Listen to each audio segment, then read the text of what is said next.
तो target with PS Parihar channel में आपका स्वागत है। सुबह की इस वीडियो में ऐसी सूचनाएं होती हैं जो विभिन्न समाचार पत्रों पर छाई हुई होती हैं और विद्यार्थियों के लिए आवश्यक होती हैं। तो आइए शुरू करते हैं और देख लेते हैं कि आज के समाचार पत्रों में विद्यार्थी जीवन से संबंधित कौन कौन सी सूचनाएं हैं। तो वीडियो को जल्दी से लाइक कर दें, शेयर कर दें और जिन छात्रों ने चैनल को अभी भी सब्सक्राइब न किया हो तो जल्दी से सब्सक्राइब कर लें ताकि आप लोगों को इसी प्रकार की ऑथेंटिक अपडेट सबसे पहले मिलती रहे। चलिए शुरू करते हैं, बात कर लेते हैं। सबसे पहले खाली पदों पर जल्द होंगी भर्तियां। चुनाव के बाद सीएम की पहली समीक्षा बैठक, दिए निर्देश, अगली बार 10 मई तक हो परीक्षाएं। आज के लगभग सभी प्रमुख समाचार पत्रों में सीएम योगी के इस फैसले की सूचना दी गई है। लिखा है, लोकसभा चुनाव के बाद बृहस्पतिवार को मुख्यमंत्री योगी आदित्यनाथ की अधिकारियों के साथ हुई पहली बैठक में चुनाव की फीडबैक का असर साफ नजर आया। बैठक युवा, किसान और आम लोगों की समस्याओं के समाधान तथा बुनियादी ढांचे के विकास पर केंद्रित रही। मुख्यमंत्री ने खाली पदों पर जल्द भर्ती, गन्ने का बकाया भुगतान और आगे से 10 मई से पहले सभी परीक्षाएं कराने के निर्देश दिए। और वहीं पर नीचे लिखा कि मुख्यमंत्री ने सभी अपर मुख्य सचिव और प्रमुख सचिव स्तर के अधिकारियों के साथ में बैठक कर परियोजनाओं की स्थिति की समीक्षा की। चुनाव में रिक्त पदों पर भर्ती का मुद्दा जोर शोर से उठा था। इसे देखते हुए मुख्यमंत्री ने अधिकारियों से कहा कि विभाग के अधिकारी होने के नाते विभाग से जुड़ी हर व्यवस्था को लेकर के उनकी जवाबदेही और जिम्मेदारी है। मुख्यमंत्री ने कहा कि जिन विभागों के खाली पदों पर नियुक्तियां होनी है वहां से प्रस्ताव तत्काल चयन आयोगों को भेजा जाए। प्रस्ताव भेजने से पूर्व नियमावली का बारीकी से परीक्षण करें और चयन आयोगों को गलत और अधूरा प्रस्ताव न भेजें ताकि भर्तियों में देरी हो। नियुक्ति प्रक्रिया को सरल बनाने के लिए ई प्रस्ताव की व्यवस्था का उपयोग करने और समय सीमा तय करने के निर्देश दिए। और इसी तरह से उन्होंने कर्मचारियों की सहूलियतों को ध्यान में रखते हुए शिक्षकों के तबादले की कार्रवाई जल्द पूरी करने का निर्देश दिया। कहा कि सरकारी स्कूल में हर बच्चा ड्रेस में ही आएगा। तो जब चुनाव में ये मुद्दा जोर शोर से उठ रहा था तभी मुख्यमंत्री को ध्यान देना चाहिए था इस बारे में। और हम लोगों ने बहुत सारे वीडियोस बनाए, बहुत सारे छात्रों ने ट्विटर अभियान चलाया, लेकिन तब सरकार ने ध्यान नहीं दिया और यही कारण रहा कि सरकार को चुनाव में एक बड़ी हार का सामना करना पड़ा। यहाँ पर देखिए लिखा है कि अब बड़े पैमाने पर भर्ती की तैयारी, शासन स्तर पर अटकी यूपीपीएससी की भर्तियों को शीघ्र हरी झंडी मिलने के आसार।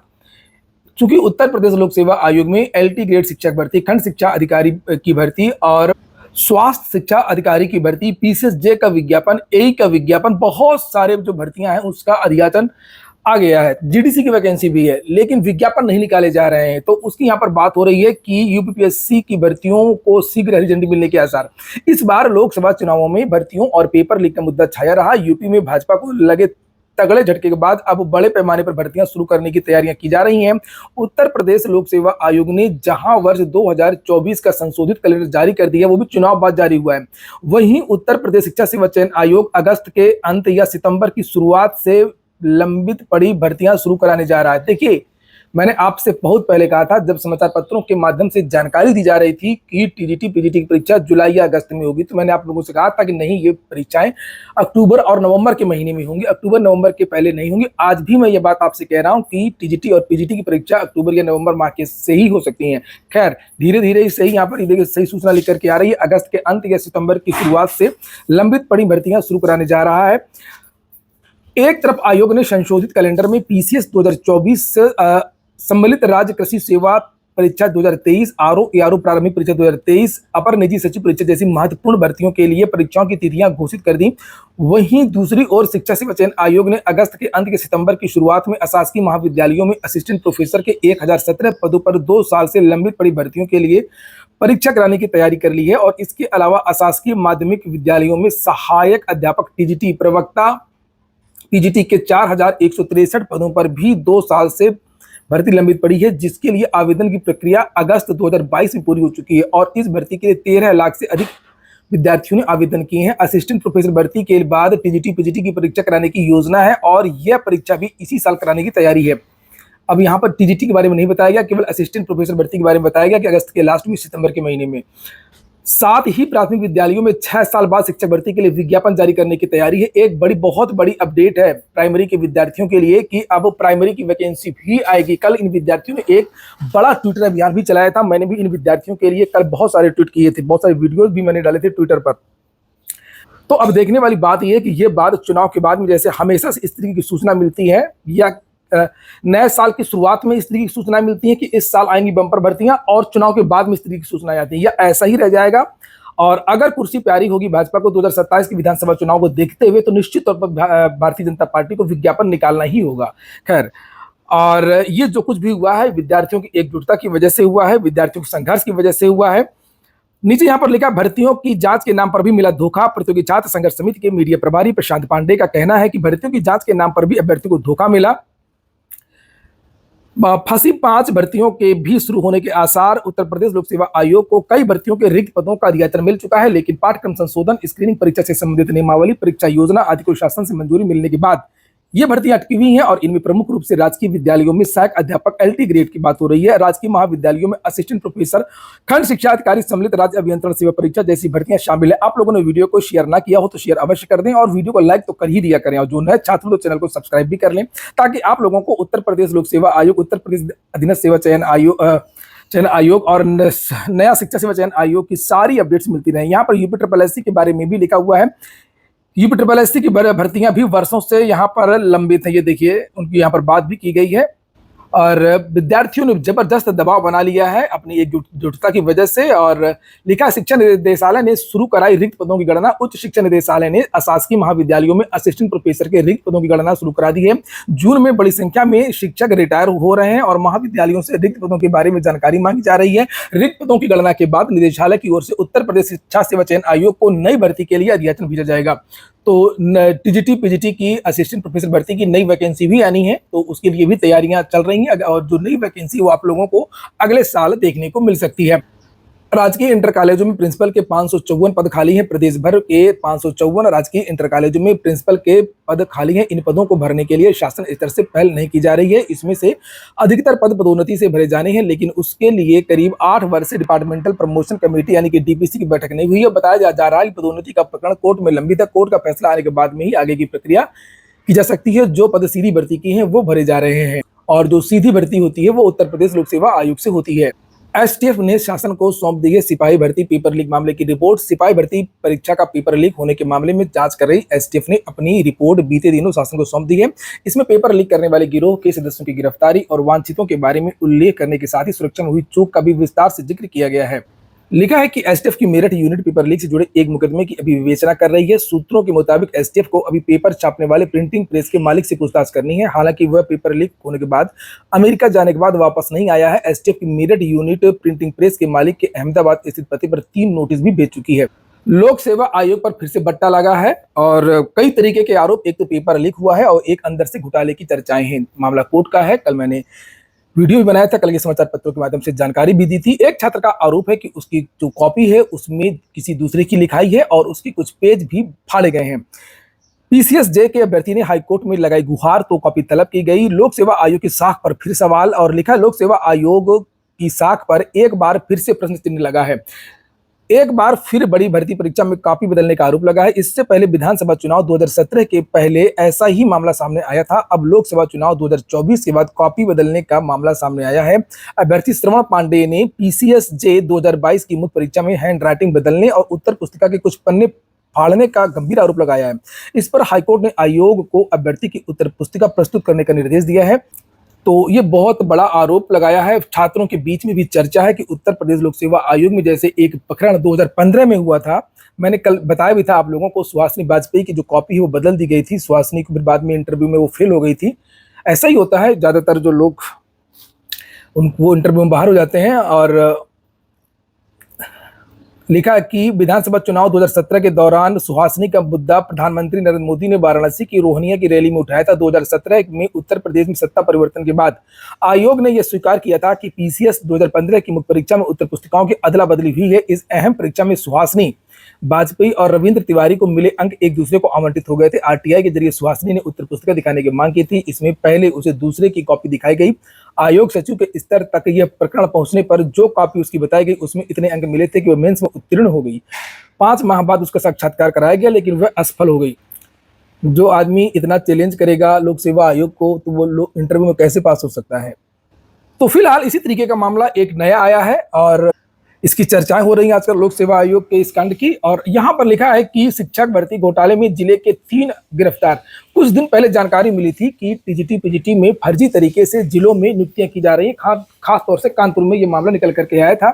इसके पहले भी हर साल इस तरीके के मामले निकल करके आते हैं कि कुछ लोग सीधे विद्यालय में जाकर के DIOS के माध्यम से, मैनेजमेंट के माध्यम से ज्वाइन कर लेते हैं और फर्जी पैनल बना करके और बहुत सारे लोग गिरफ्तार हुए हैं। लिखा माध्यमिक शिक्षा सेवा चयन बोर्ड की फर्जी ईमेल के जरिए शिक्षक भर्ती घोटाले में कानपुर की कर्नलगंज पुलिस ने 5 आरोपितों को गिरफ्तार कर लिया है और इनमें से 3 आरोपी प्रयागराज के हैं। इन 3 में 2 आरोपी माध्यमिक शिक्षा सेवा चयन बोर्ड में संविदा पर कंप्यूटर ऑपरेटर हैं। देखिए, इसीलिए लगता है अभी हटाए गए संविदा वाले। बिना अंदर के आदमी के हुए इतना बड़ा घोटाला नहीं हो सकता है किसी भी विभाग में। डीसीपी ने प्रेस वार्ता करके बताया कि मामले में अभी 1 दर्जन से ज्यादा और गिरफ्तारियां होंगी। तो बीते 29 अप्रैल 2024 को जिला विद्यालय निरीक्षक अरुण कुमार ने अरविंद सिंह यादव, स्वाति द्विवेदी, आशीष कुमार पांडे, नितिन कुमार, ज्योति यादव, विनय सिंह, विनीता देवी, रिचा पांडे, विनीत चौधरी के खिलाफ धोखाधड़ी, फर्जी दस्तावेज तैयार करना और उनका प्रयोग करने की धारा में कर्नलगंज थाने में रिपोर्ट दर्ज कराई थी। आरोप था कि चयन बोर्ड की फर्जी ईमेल भेज करके कानपुर में 9 लोगों के फर्जी नियुक्ति पत्र दिए थे।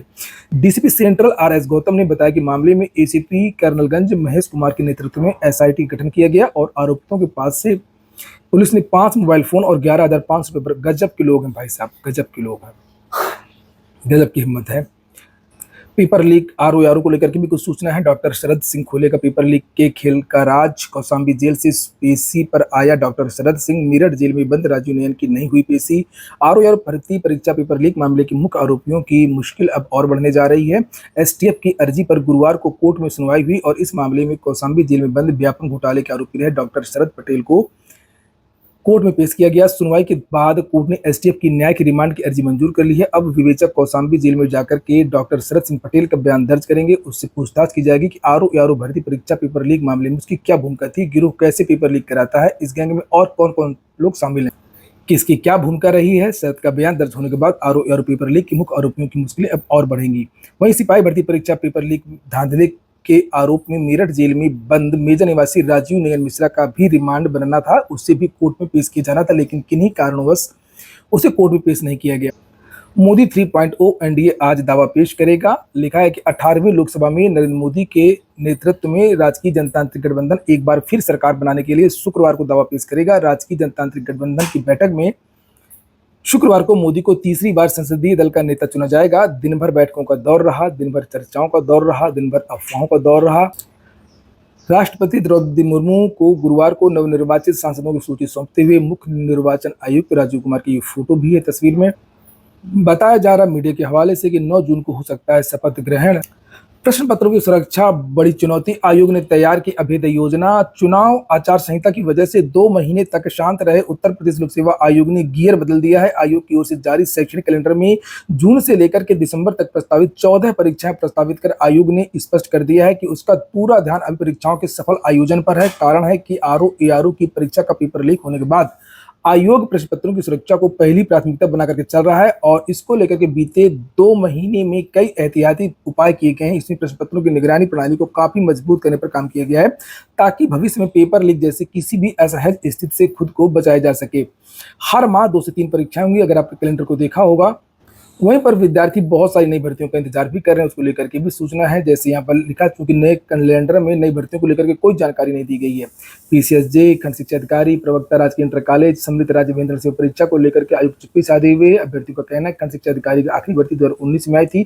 तकनीकी सहायक की जो आखिरी भर्ती 2015 में आई थी। एलटी ग्रेड भर्ती 2018 में आई थी। प्रवक्ता राजकीय इंटर कॉलेज की भर्ती 2020 में आई थी। ऐसे में भर्ती का इंतजार करते करते काफी विद्यार्थी ओवर एज हो गए हैं। अगली सूचना, एसएससी ने जारी किए हिंदी अनुवादक परीक्षा के अंक।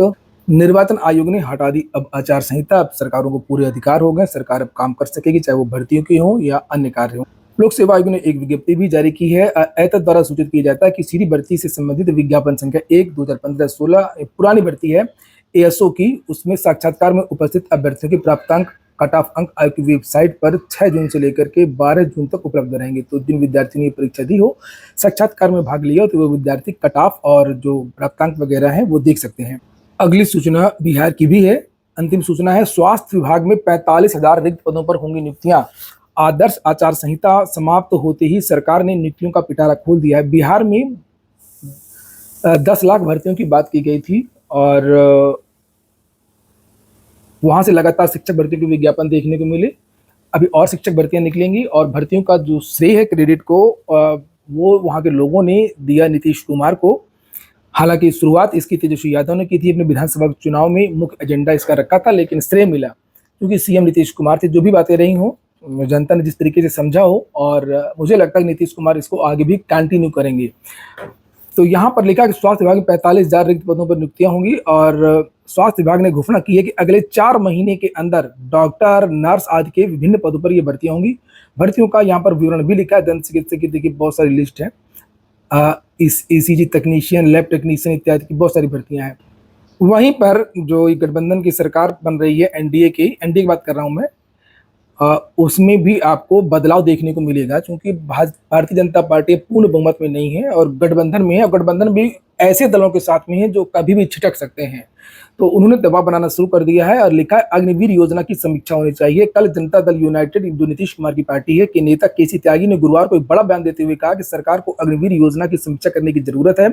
हालांकि उन्होंने साफ किया कि यह सरकार को समर्थन करने की कोई शर्त नहीं है, लेकिन सरकार को अग्निवीर योजना को लेकर के नए तरीके से सोचने की आवश्यकता है। त्यागी ने कहा कि अग्निवीर योजना को लेकर के मतदाताओं का एक वर्ग नाराज है। हमारी पार्टी चाहती है कि जिन कमियों पर जनता ने सवाल उठाए हैं उन पर विस्तार से चर्चा हो और उन्हें दूर किया जाए। यूसीसी पर पार्टी के अध्यक्ष, राष्ट्रीय अध्यक्ष के तौर पर सीएम ने विधि आयोग प्रमुख को पत्र लिख चुके हैं। तो ठीक है दोस्तों, ये हो गया आज का वीडियो आपको अच्छा लगा, आपके काम का हो तो वीडियो को लाइक अवश्य कर दें। जिन छात्रों ने चैनल को सब्सक्राइब ना किया हो, सब्सक्राइब कर लें। पूरा वीडियो सुनने के लिए बहुत बहुत धन्यवाद। एक बात और बता दूं कि अगर आपने targetwithpsparihaar.online, ये देखिए targetwithpsparihaar.online वेबसाइट को विजिट ना किया हो तो इस वेबसाइट को जरूर विजिट कर लें। भारत के सभी प्रतियोगी परीक्षाओं के इसमें जो मॉक टेस्ट है वो दिए हुए हैं, जिसे आप लोग यहाँ पर देख सकते हैं। UPSC, RRB, UP police constable, UPSI, UP triple SC, PT, CTET, बहुत सारी भर्तियां, भारत के लगभग सभी भर्तियों के जो मॉक टेस्ट है वो इसमें उपलब्ध है। साथ में आप लोगों को यहाँ पर करंट अफेयर भी देखने को मिलेगा, डेली न्यूज भी आपको देखने को मिलेगी। करंट अफेयर आप क्लिक करेंगे तो यहाँ पर डेली की जो करंट अफेयर है वो अपडेट किया जाता है। तो इसे भी आप लोग एक बार देखिए जरूर। और ये हो गया आज का वीडियो। पूरा वीडियो सुनने के लिए बहुत बहुत धन्यवाद।